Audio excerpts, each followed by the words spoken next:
अगला यूनिट है 6 वंशांगति का आणविक आधार, मॉलिक्यूलर बेसिस ऑफ इनहेरिटेंस। ठीक है ना।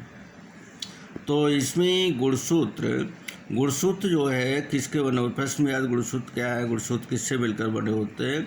तो गुणसूत्र प्रोटीन और न्यूक्लिक अम्ल से मिलकर बने होते हैं। ठीक है। गुणसूत्र प्रोटीन और न्यूक्लिक अम्ल से बने होते हैं। तो यहाँ गुणसूत्र की संरचना में आप देखें तो गुणसूत्र में क्या है कि इस प्रकार से ये संरचना होती है, इस तरह से, और ये जो रैप्ड होते हैं, और यहाँ पर यदि हम ये इकाई को खोल करके देखते हैं तो यहाँ पर इस तरह की संरचना होती है, और इसमें हिस्टोन प्रोटीन पाए जाते हैं। हिस्टोन प्रोटीन भी 4 प्रकार के होते हैं, H2A, H2B, H3 और H4। ठीक है ना। हिस्टोन प्रोटीन कितने प्रकार के होते हैं? 4 प्रकार के होते हैं। तो आगे है न्यूक्लिक अम्ल।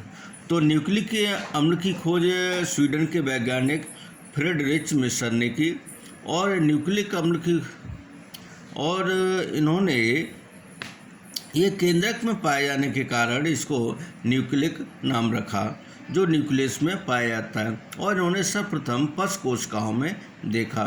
और इन्होंने अल्टमान जो एक वैज्ञानिक हुए थे, अल्टमान ने न्यूक्लिक अम्ल रखा, और न्यूक्लिक अम्ल इसलिए रखा क्योंकि इनकी अम्लीय प्रकृति थी, प्रकृति के कारण। ठीक है। अब ये कितने प्रकार के होते हैं न्यूक्लिक? तो न्यूक्लिक अम्ल 2 प्रकार के होते हैं, 2 types of nucleic acid. Nucleic अम्ल कितने प्रकार के होते हैं? 2 प्रकार के, आरएनए और डीएनए। तो आरएनए राइबोन्यूक्लिक अम्ल और डीएनए डीऑक्सी राइबोन्यूक्लिक अम्ल। ठीक है। डीऑक्सी राइबोन्यूक्लिक अम्ल। तो कितने प्रकार के हो गए न्यूक्लिक अम्ल? 2 प्रकार के, आरएनए और डीएनए। तो आरएनए राइबोन्यूक्लिक अम्ल और डीऑक्सी राइबोन्यूक्लिक अम्ल। ठीक है ना। आगे डीएनए। तो डीएनए जो है सभी सजीवों में आनुवांशिक पदार्थ का कार्य करता है। डीएनए जो है सभी सजीवों में आनुवांशिक पदार्थ का कार्य करता है, सिवाय कुछ विषाणुओं को छोड़ करके। विषाणुओं को छोड़ दिया जाए तो नहीं, तो सभी में डीएनए ही आनुवांशिक रूप में काम करता है।